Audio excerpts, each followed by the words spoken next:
This isn't just steel and rubber, it's freedom on two wheels. It's the weight of history and the promise of the road ahead, a breath, a moment of calm before the storm. Then the ritual begins. When I pull on the helmet, I'm not hiding from the world. I'm stepping into a place where I'm more myself than anywhere else.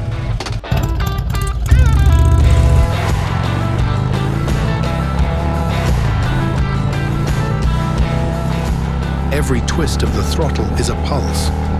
Every gear shift is a step deeper into the unknown.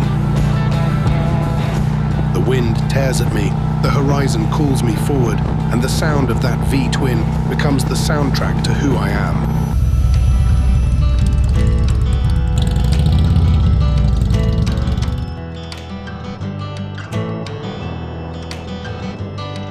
Some people chase speed, some chase peace.